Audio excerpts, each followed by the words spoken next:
It's been a long time coming, Paul, and I am serious. I've thought about doing this video for years, but I lacked the knowledge that I wanted to have before I made it. So I spent many nights reading Paul's letters, what other people had to say about Paul's letters, and biblical scholars' reconstruction of Paul's journey. Look at his crazy journey. He went all around the Mediterranean before he ended up in Rome, dead in prison. Probably. We don't really know. It kind of ends on a cliffhanger. So anyway, let's get into it. Christ's most bizarre apostle.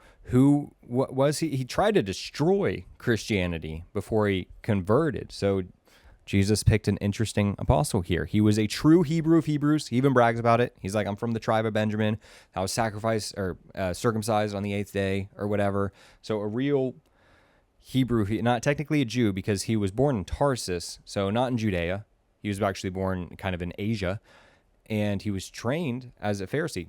Very smart, and probably by how well written he was and how much he liked to talk, he was more than likely one of the more prolific Pharisees, at least in Asia. By 100 AD, he was known as a Christian hero. Paul taught righteousness to all. How did that happen from trying to destroy Christianity to being praised as a Christian hero? Well, we're going to learn about it by going through his own writings. So these are the 7 books of the Bible. They're called books. They're technically letters that were written by Paul. So if you go amongst biblical scholar consensus, these are the 7 letters that were actually written by the guy himself. Works from Paul's schools are going to be these 6 books. So these are also in the Bible and going to be written as if they are Paul, but this was a very common practice in the Hellenistic period. If you were from the school of a certain type of thought, you would write in their name.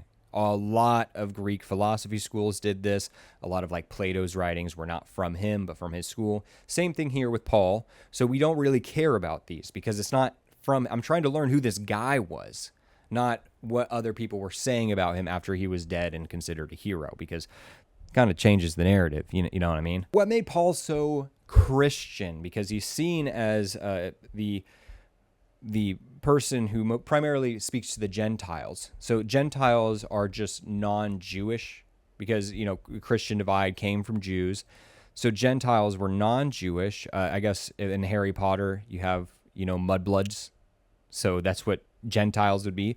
Paul spoke to the mudbloods. But his conversion is actually rather cryptic. In the Paul letters I'm talking about, he doesn't really describe anything at all. In fact, it's the later letters from his school that talk about, what Jesus said to him. Paul only actually, quote from the letters we have, quotes his conversion twice, neither in great detail. So we see in Galatians, which is his second letter, that he says, "But I certify you, brethren, that the gospel which was preached to me is not after man," saying that my word comes from God. "For I neither received it from man, neither I was taught it, but by the revelation of Jesus Christ." So Paul is saying Jesus directly came to me. "For ye have heard of my conversation in time past in the Jews' religion, how that beyond measure I persecuted the church of God and wasted it," pretty much admitting that, yeah, I did persecute Christians, yet now I speak on behalf of my revelation of Jesus Christ. Big flip here, especially for a guy who was a businessman.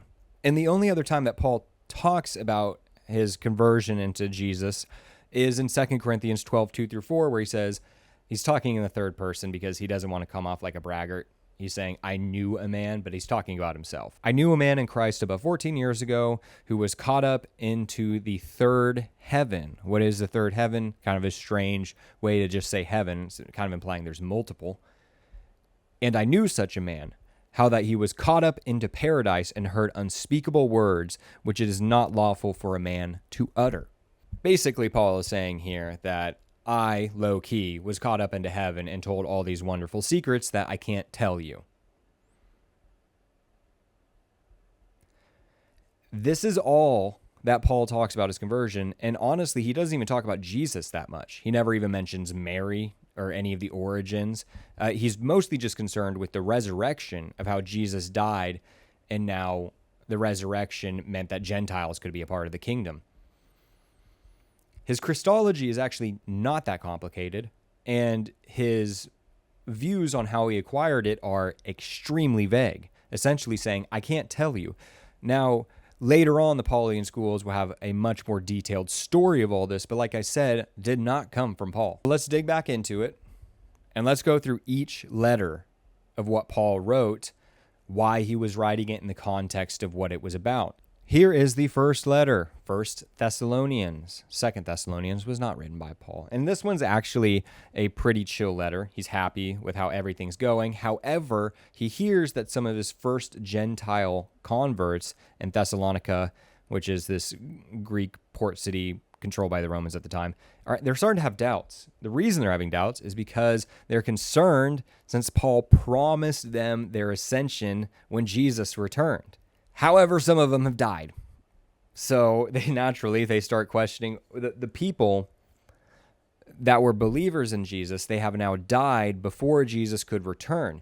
At the beginning here, Paul was preaching an impending apocalypse, that Jesus had an imminent return in their lifetime. That's why they're concerned. They're going, wait, some of us are dying, so what's going to happen to them and their souls? The concept of heaven and hell has not been really etched out clearly here. A lot of the Gentiles especially don't understand it, let alone the apostles themselves. So Paul reassures them in 1 Thessalonians 4:13 through 18. I could do what I usually do and read from the King James Bible. For the sake of watchability and for the sake of speeding things on, here are the actual verses, and then here's my translation to get it going. So Thessalonians 4:13 through 18 essentially says, don't worry about the dead ones, even if others are talking shit. If you truly believe the Jesus resurrection, God will raise you from the dead. And low-key, the dead believers will go up first. The big God will come down from heaven, super loud and impressive, causing the dead believers to rise.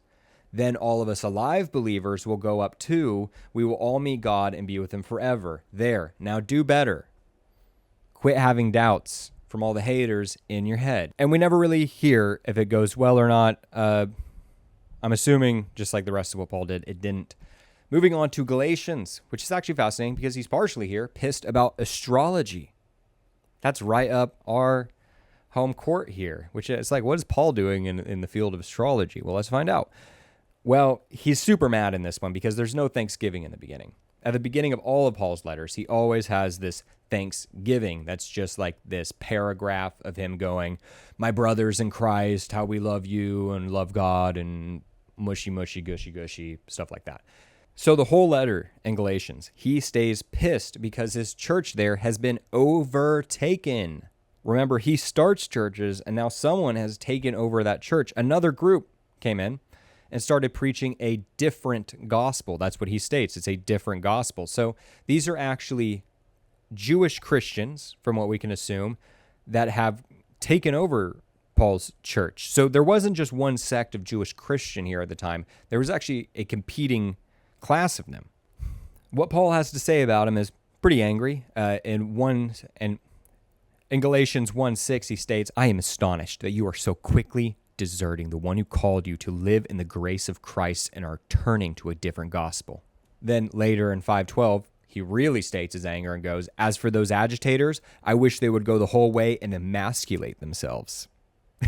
This is actually the only time I ever quote the NIV. I don't like that translation of the Bible, but here's the only one where it actually captures the emasculation part. All of the other translations have complete word salad just because they don't want to say, I wish they would go emasculate themselves. So props to the NIV here for having the balls to talk about taking balls off. I promised astrology, and here it is, Galatians 4:3. When we were underage, we were in the slavery under the elemental spiritual forces of the world, which, if you look at my translation, really just means our ancestors were trapped under astrology's influence. So important context to know that at the time, astrology was incredibly popular, especially around this area in Galatia, and there would have been temples here to those such as Artemis, Neptune, Zeus, etc.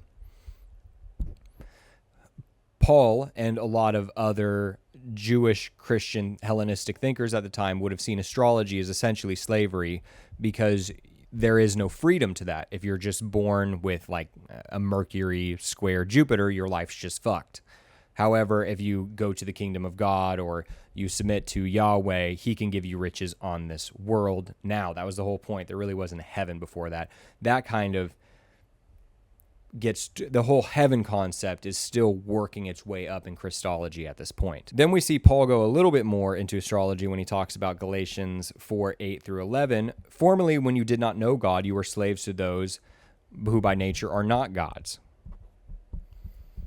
Then he goes a little bit more into the astrology and the slavery behind it with Galatians 4:8-11. Just going to take my Bible translations here to speed things up. Before I brought God to Galatia, y'all worship fake gods too. Now that God has been brought here, why the hell are you going back to these weak fake news gods? Y'all want to be trapped under that influence forever? These are just times of the year, not a god. Seriously, I think you're stupid.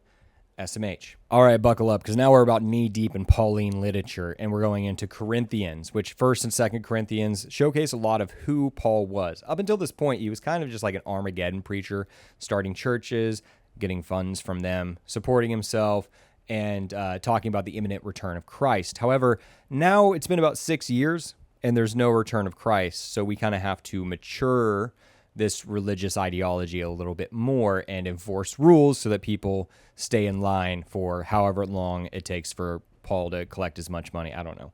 The whole point really does come down to money. This one is a huge letter because Paul is writing to Corinth.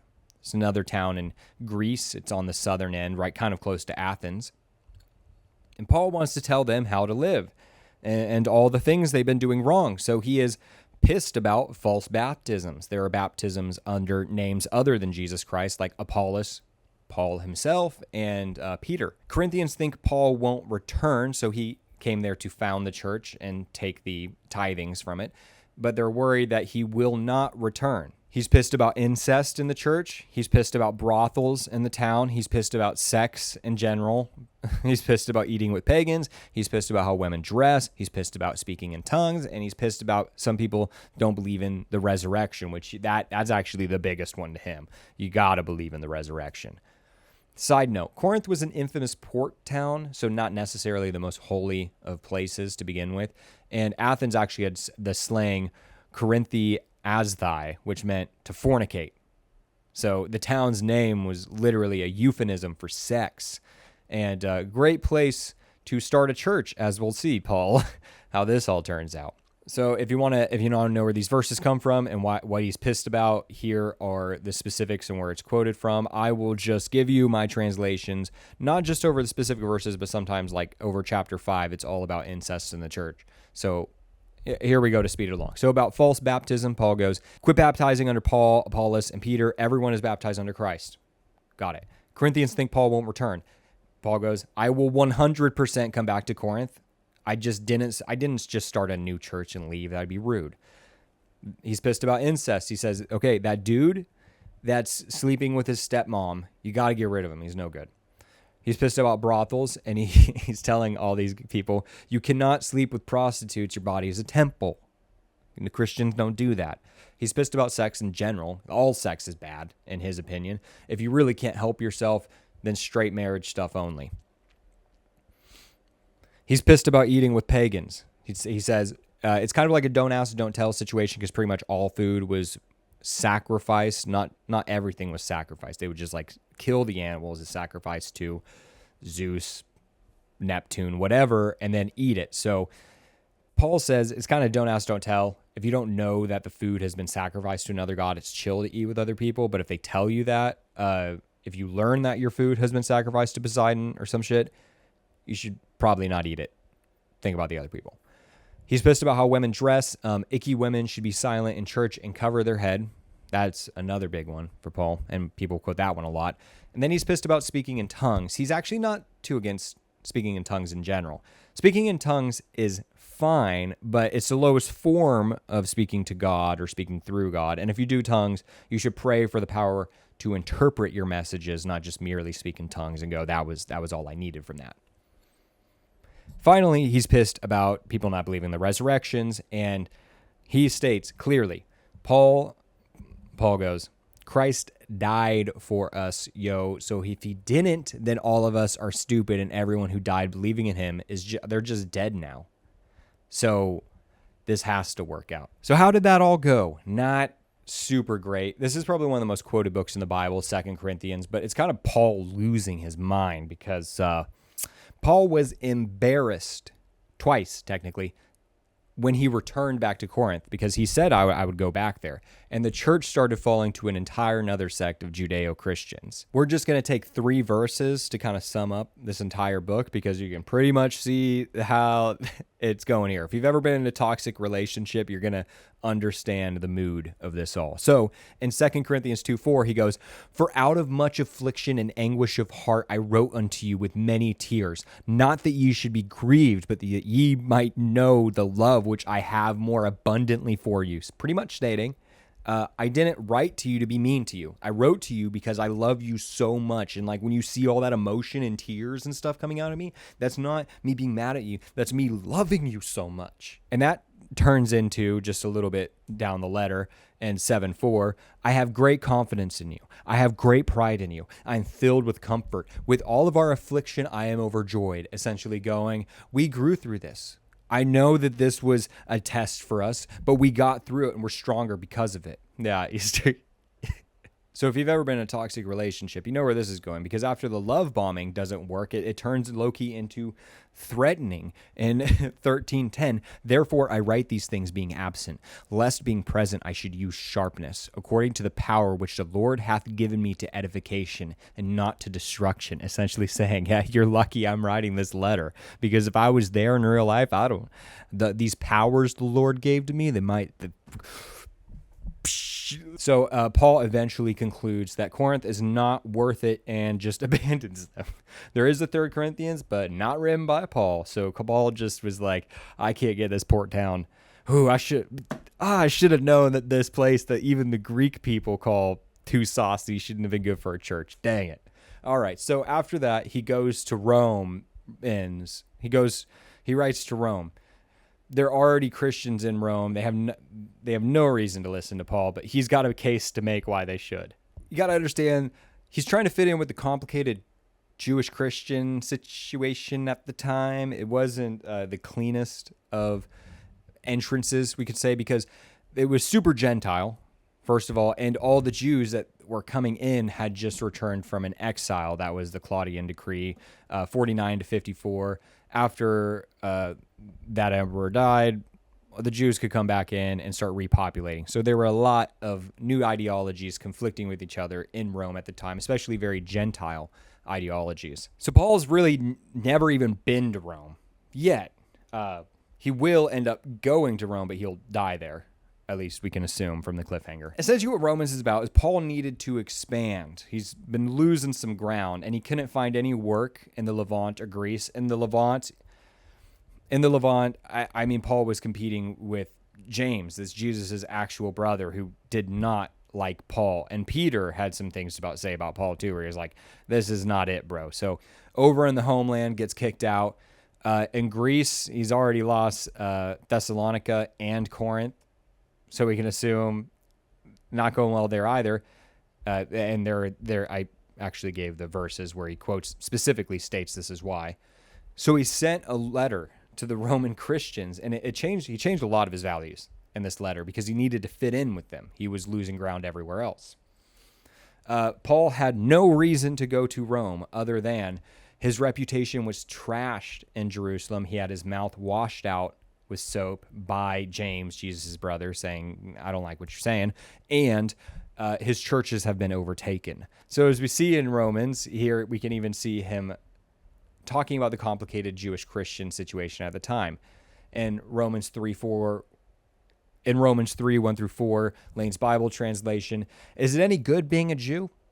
Good question. There's a lot of Gentiles here. Yeah, they were God's OG people. So yet, some of the Jewish people did not believe in their own prophets. So like when Elijah, Ezekiel, and Isaiah came out, there were Jews that didn't even believe in them at the time. But God didn't tilt on the Jewish people, at least entirely. Therefore, God will ultimately judge everyone on his own. The Jewish law is not important.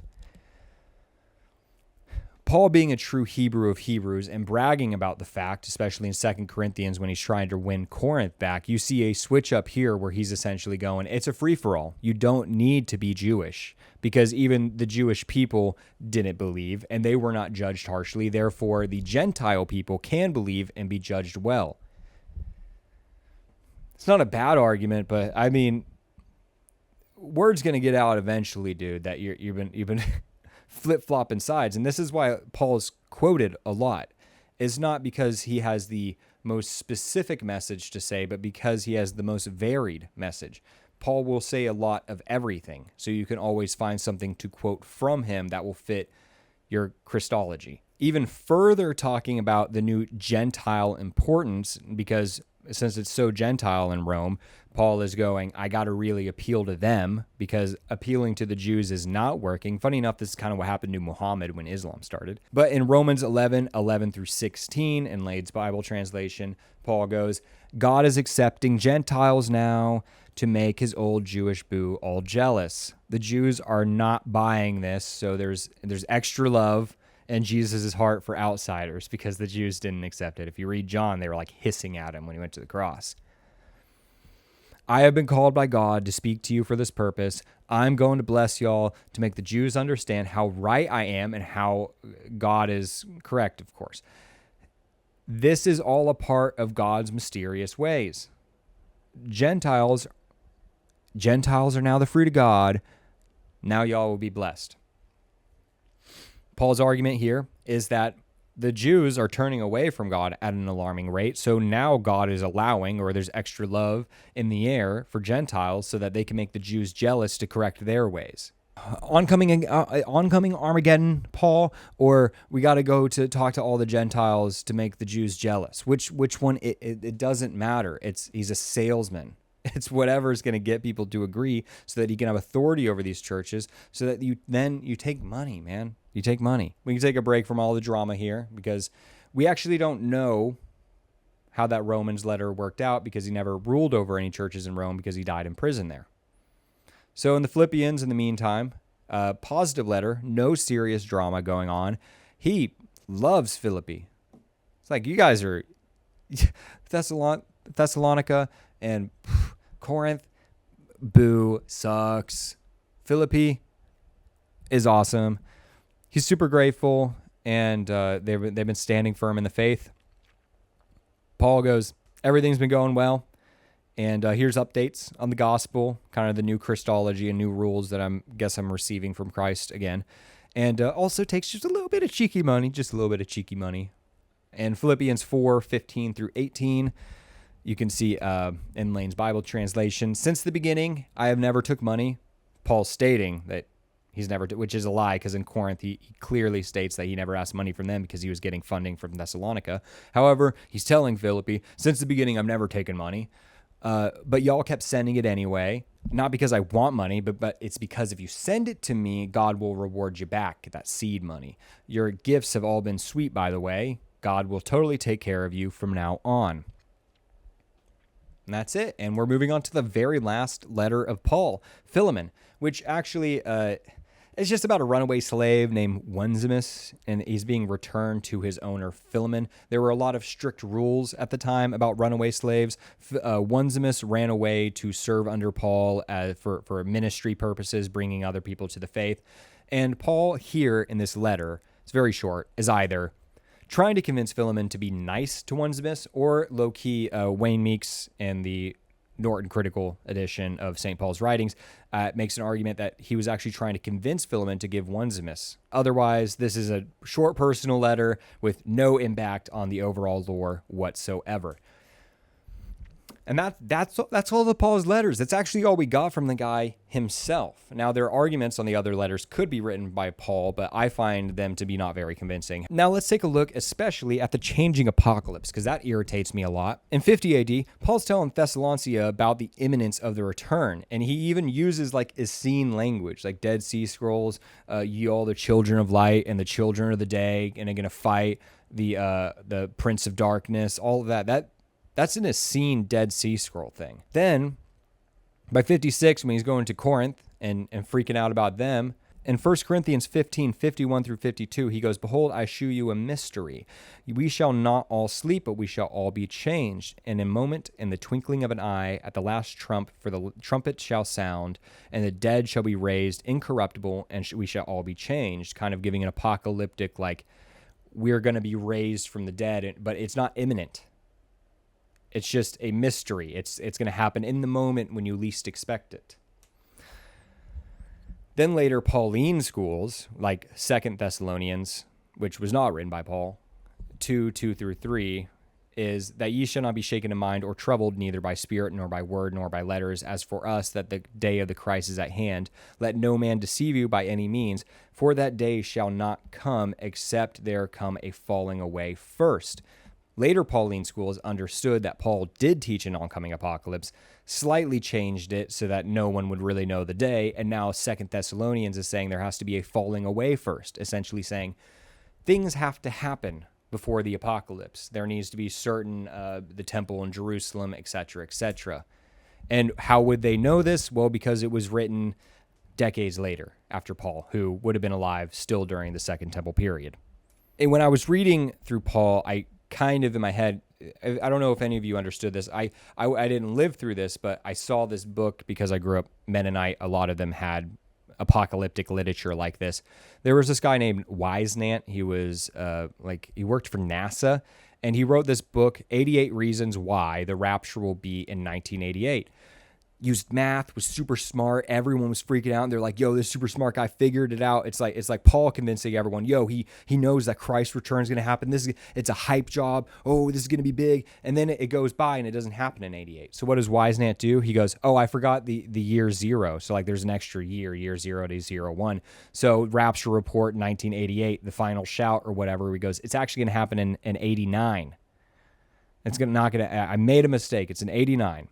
And then 4 years later, in 93, he goes 23 reasons why a pre-tribulation rapture looks like it will occur. Pre-tribulation rapture, you just said it would happen in 88 and 89. And then finally in 94, he goes, and now the Earth's destruction by fire, nuclear bomb fire, prediction for 1984. He's not even making, he was going, it will end. Now he's just giving basic predictions. And this is how that sort of Armageddon thought process always go. And it's what Paul fell victim to. It's that you sell people on this hope. You get people going, oh my goodness, this is something big. And when it doesn't happen, you have to keep throwing word salad at them to keep authority. Otherwise, they just leave and go, I can't believe I fell for that BS. You keep moving the goalposts. And that's very symbolic of what Paul did throughout his letters. He kept moving the goalposts and expanding on the Christology to fit in with a more Gentile audience when he realized the Jews were not taking it. So Paul, a.k.a. Saul, he not only was he a businessman, that wasn't his real name all along. His real name was Saul, but he changed it to Paul. How many of you would trust a businessman who's changed his name by one letter? Just think about it for a second. If I had one verse in all of Paul's letters that I would use to sum up what best encapsulates Paul, it would be 2 Corinthians 10:10. And he's stating here, talking on the drama, because people are saying that he's a bit dramatic. And he goes, for my letters, they say, are weighty and powerful, but my bodily presence is weak and my speech contemptible. Even people back in Paul's day were understanding that he had a lot of ho-hum, a lot of lip service, and yet in person he was never that spectacular. If people really knew Paul today that live by his words, especially when they put down women or justify slavery like Christopher Columbus based off the words of this guy, I don't think they would even like him in person. I don't think many people did. I think he was onto a novel idea that had great expansion, and then it all fell away from him. He did not do a great job of keeping these churches, and he went to prison many times and eventually died in one. Yet because his letters are weighty and powerful and they were sustained throughout history, that presence was what was carried with him. Yet the real guy, I would be very skeptical, would be impressive at the least. He seems like a neurotic people pleaser. who is using, by the way, remember, he hardly quotes Jesus. He hardly talks about Jesus in any way outside the resurrection. He's mostly talking about Jesus as a selling point to come to his church. Just important to think about. A bit of a saucy one, but I've done so much work on Christianity, and Paul is a central figure to it. So I felt a responsibility to really understand what Paul was talking about, because Christianity is such a confused religion.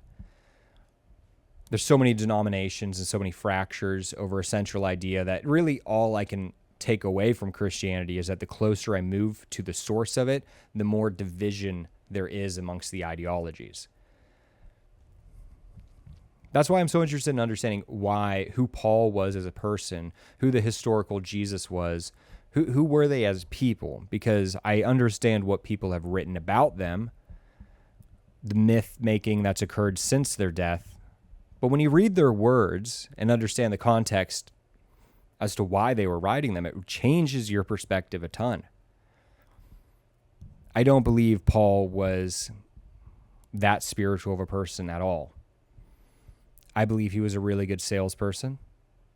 I believe he found a way to make churches get money from them, and it would fund his travels and his trips across the Mediterranean, and eventually got him in a ton of trouble because, his controversial message, and none of his churches kept following him. And it's not like I'm flaming the guy, or like if he was like standing in front of me, I'd like slap him or anything. I think he got what he deserved in the end, which is that, he died in prison extremely neurotic about how most of the churches fell away from him, and that he didn't really have any authority in the Jewish eye, which is what he really wanted. He just had Gentile authority, which I don't think meant that much at the time. It did end up meaning a lot later on, but not at the time of Paul.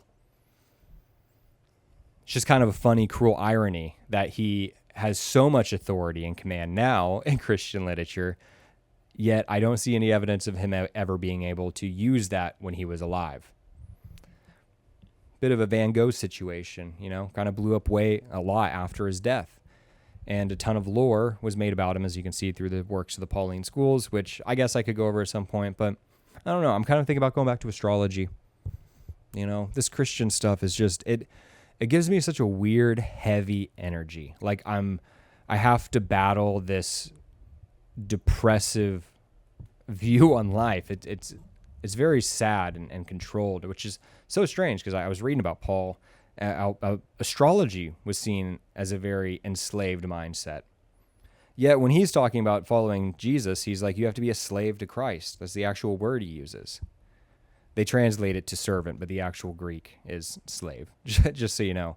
So I don't think that one was swapped for any better, that this whole be a super good boy, follow all these strict rules that other people wrote for you, and then eventually be rewarded in heaven. I don't think that's for the person. I think that's for the institutions. And astrology certainly has, it can be condemning if you go, oh my goodness, I have a sun conjunction Pluto, like I'm just a lay-born in the wrong generation type shit. It can have that mindset, but also I believe that we can find meaning in everything, even in our struggles, because great stories like Christians, the concept is suffering, and yet it's turned into this beautiful faith. So in the same way, you can see a lot through the stories of astrology where it's like, where do I suffer and where is it hard? Where is life hard on me? But if you can turn that story into one of overcoming that, it actually inspires you and makes you strong. That's kind of the Saturn approach to life, is I'm going to be really tough by just always needing to struggle, so that when things are kind of when I take the weight off the bat, I can swing so much harder. All right, that's enough of the Paul stuff. That's enough of the ranting stuff. I'll hit you up with some astrology later. My name's Lane. I'm just learning about all things spiritual and religious, trying to figure out the truth to why we're here and what we're doing, and hopefully finding some connections along the way. If you're a spiritualist of any kind, especially if you're an astrologer, or if you're a Christian watching this and you want to be interviewed, I would love to have more interviews. Goodbye for now. Till next time, I'll miss you.